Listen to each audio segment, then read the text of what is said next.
Building an audience and fan base for your music is obviously a huge topic, and there's loads of strategies and ideas that you could be following. But I'm going to outline in this video 5 of the main reasons that we see for artists not building and having success with growing their own audiences. We've helped thousands of artists over the years, and these tend to be the main concepts and mindset and strategies that are not being followed. And we don't blame artists for not already following these things. There's already so much that you have to think about that it can start to feel overwhelming. So I say these things with the full knowledge that it may feel like there's a lot more that you have to consider, but just doing some of it is going to be way better than doing none of it. Also, just to point out, not all artists have to aim or have this ambition for a huge successful career. If you want to just make music and even release music just for the pure love of doing it, for the love of music, then that's totally fine. There is nothing wrong with doing that. But if, like most artists, you do want to monetize what you're doing and try to see how far you can take this as a career, then you are going to need to build an audience and grow a fan base. So let's get to the first point. Point 1. You're probably not behaving like a business. If you want to monetize your music, you need to think in terms of you starting your own business, because that is in effect what you're trying to do. Okay, and to start any business takes time, effort and strategy. It doesn't just happen overnight. And yet what we tend to encounter is that most artists usually have a sort of an opposite mindset to this, and there's a sense that you're going to get signed or spotted and discovered, and a bit like winning the lottery. Okay, it's just going to happen for you in some way, and this is very rarely the case. And I realise that thinking of yourself as a business is not really a very appealing idea for artists. Art and commerce tend not to be very happy friends. So what I'm not suggesting is that you go out and put a suit and tie on and get yourself a briefcase and pursue every decision in the most capitalistic way that you possibly can. All right, that's not what I'm trying to say. I'm not suggesting that you stop being an artist or fundamentally change your character, but you do need to start thinking professionally. You can't just carry on doing the things that you were doing when music was your hobby if you want to turn it into your profession. So think about what professional artists do and how they make decisions and how they would approach it, and start trying to adopt that type of a mindset. It requires having a strategy and a reason for making your decisions and your choices. By doing that, you're going to free yourself from just releasing music and crossing your fingers and hoping for the best. The distraction is always to think that the industry or somebody else is going to spot you and invest in you or sign you, and that's going to save you from having to do all of this kind of work yourself. You'll be free from having to worry about any of this. But the reality is that you need to be laying down the foundations of your own success already before other people are going to start supporting you and joining with what you're doing and then investing and working with you. And this leads to the next point, point number 2. And this is not a popular thing to say, but you need to realise that your music and your talent alone are not going to be enough to get things started. You're going to need release campaigns, strategies and promotion if you're going to get things moving for yourself. Now, artists will say things to me such as, surely the song is enough, surely my talent is enough and I'll get spotted, or people will realise the potential within me. Artists also make comments such as, artists should not be doing this kind of stuff. Artists should be artists and they shouldn't have to dabble in this kind of thing. And I know lots of artists hate this idea, and that I and other people who say these kinds of things get resented for even saying it. But we didn't create the system, we're just explaining the way that it works. So if you don't get your music in front of people and really work on your release campaigns and your strategies and promotion, then putting your music out is just like throwing a feather into the wind. It's just going to be gone, okay, and it will have done nothing for you. So there are so many songs on Spotify, millions of songs that just do not get listened to. So what you need to do is to make sure that you are standing out from all of the noise of everybody else that's just putting out music and trying to promote themselves on social media. And your music may well deserve to do better than it did. But what you deserve and what you get are two very different things, unfortunately. And then what happens is I hear artists complaining about Spotify and about the music industry and social media and so on, all these kind of blame game type things that negate the responsibility of the fact that you needed to actually do something to promote and market and think about having a strategy for your music releases. Okay, so it's easy just to say that the music industry, they're all just, crooked vultures trying to feed off the back of my hard work, and Spotify, it's all a big con and they don't pay anything, and all these kinds of things. Okay, so you need to kind of free yourself from that negative thinking. You shouldn't feel as though you're entitled to get paid for releasing your music just because you spent so much time working on it. That's not how it works. Okay, the industry and Spotify and all these organizations, they don't owe you anything. Okay, they don't owe you exposure. They don't owe you support. That's not how it works. You need to think in terms of the fact that these are businesses. Their job is not to support you. Their job is to make profit and turnover for themselves. That's what they have to be. Otherwise, they're going to go out of business. So you're trying to move into a professional world, start your own business, and you need to approach it in a slightly more professional way than blaming them for not supporting you in some way. And this isn't to say that everybody who's working in the music industry is just some money-grabbing, greedy person. Okay, that's not the case at all. The vast majority of people that I've met working in music, wherever they are in the industry, tend to be people who love music and are in it for well-intended reasons. So they're not all greedy venture capitalists, if that's what you're thinking. But the reality is they need to make a living, and they're going to choose to work with artists who can build an audience. So although you've now got this amazing opportunity that anybody can release music and have a go at doing something themselves, the price of it is that it's come at the cost that you have to build the early foundations yourself to try to get things moving, to demonstrate your potential to build this audience. So it's by building your own audience, or starting to build your own audience, that you're going to attract the support of the music industry in the first place. The one thing follows on from the other. So really, when the industry signs or works with an artist, what they're really doing is securing access to the income that's going to be coming from that artist's audience. What they're really doing is signing your audience. So you need to spend time focusing on your release campaigns and your marketing and your promotion. Remember what I said earlier about being professional and acting like a business. Okay, in no other industry would you start a business, say selling products, and then open up a website and put your products on there and do zero sales and marketing, and then wonder why nobody bought your products, and then blaming the internet for the fact that the internet's rubbish because your business failed. Okay, but that is essentially what you do when you release music and then do nothing else to promote it other than maybe a few social media posts. Okay, there's way more to it than that. And there's so much help available out there online for artists putting together release campaigns and marketing strategies and so on, that there's really no excuse for you not to try something. And whatever you do, whatever plan you make for yourself, it probably won't be perfect, but that doesn't matter. Okay, it's more about doing something that's thought through and considered and strategic in your decision making, and starting from somewhere to build something that will get things moving for you.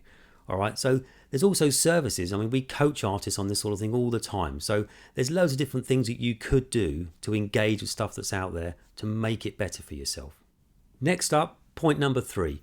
Your music should be part of your audience building strategy. Your music needs to be refined and consistent.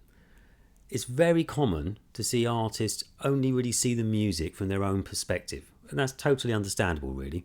So what you tend to think is that you just make the music that you love and that you like and as you see fit, and that somehow the audience is just going to kind of come along afterwards and sort of be bolted on in some way or another. But to build an audience, your music needs certain qualities. It can't be all over the place stylistically and artistically. It needs to have an offering of what you are all about as an artist. And you need to be communicating this identity of you to your audience all the time and reinforcing it consistently, because that is the foundation of your brand. This doesn't mean you need to suddenly start creating commercial tunes or create music just to please people, but it does mean that you should create your music and craft what you're doing with an understanding of how your output is going to deepen the connection with your audience. You will sometimes write songs and create tracks that won't be right for you, or more importantly, won't be right for your audience. So you need to create your music with a vision in mind of how your output deepens your connection to your audience. Okay, this is through communicating your artistic vision and your sonic identity. And we've done some videos on these subjects before, so if you want some greater depth on that, go ahead and check those out. This concept is so important when you are still an unknown emerging artist, because nobody knows anything about you and your music. So you need to be consistently reinforcing what your music is, who you are as an artist, and ultimately what your brand is. There are so many successful artists who spent years refining and developing their songs and their sound. There are labels that will hold off releasing artists for long periods of time until they get the music just right. So adopt some of this quality control and musical development and artistry to what it is that you're doing, okay? Because your music isn't just about you. If you want to grow an audience, then you're trying to deliver something for the benefit of other people, and you need to be very clear and consistent about what it is that you're offering.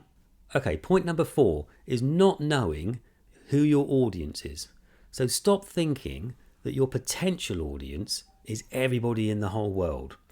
Because what happens is, especially when you're first starting out, if you think like that, your audience will end up being nobody. Okay, but you can't please everybody. Not everyone is going to like your music. So just think about the audience from your own perspective. Think about building an audience around you based on your music and what you're doing as an artist. Consider why people like you and your music. What is it about you that attracts an audience or has the potential to attract an audience? And then move yourself into their world. Okay, who are these people? Where are they? What sort of people are they? Okay, so be specific. Try to avoid thinking that your music is just going to magically land with random people and that that's where your audience is going to come from. Have a vision of who your audience could be and then work on ways to find them and connect with them. Often your eventual audience will be slightly different to how you might have first envisaged them. That's totally fine, but at least you'll have a starting point to help you with your marketing, promotion and your release campaigns, and you're also going to have a starting point for where you can emerge from as an artist. Once you have an idea of this, consider your audience as a community. So although obviously they won't all know each other, they will all know you and have a reason for being in your audience.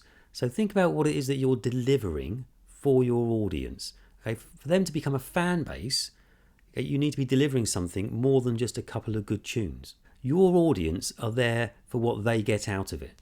They're not there to support you. So this is another example of where artists can change their mindset from thinking that people are there to support them and understand that really your audience is there for their own reasons. Consider the music artists that you like. You don't like them because you're trying to support them. You like them because of what you get from it, okay? The benefit to yourself. So think about when you go to a concert, you go to see your favourite artist play a show, and then the next day your friend asks you, what was the concert like? Okay, your response isn't that the concert was good because the artist really benefited from it. Your response is based on what you got from the concert performance and your attendance. For example, by attending the concert, it helped you to feel exhilarated or emotionally uplifted, or gave you a break from life's troubles, or just entertained you, or any of these kinds of things, and connected you to a community. There's all sorts of reasons, but they're reasons of benefit to yourself, not of benefit to the artist. So just think that when an audience is there screaming, they're not really screaming for the artist, they're screaming for themselves. And this kind of thinking should lead into the way that you're releasing your music and building your sound and creating your live shows and your brand and everything that you're doing. So what are you giving to your audience? You and your music have delivered something for somebody. That is your true power and that is your real value. So avoid thinking that you can make that depth of connection with everybody in the whole world for now while you're still emerging, and focus on trying to find your core audience and build a fan base, because a fan base are people who you have provided a real benefit of experience to them and they're willing to pay for it. And finally, point number 5 is not building your audience strategically. So once you have a vision or an understanding of who your audience is, you can then seek out ways to actively target and grow that audience. A great way to start is to look at artists who may be similar to you but may have audiences who will be interested in your music. Okay, and then start making a list of these artists. But don't just focus on huge successful artists. Also look at artists that are just at the next level ahead of where you want to be, because they are operating in a world in which you want to move into. Which venues and promoters are putting on their shows?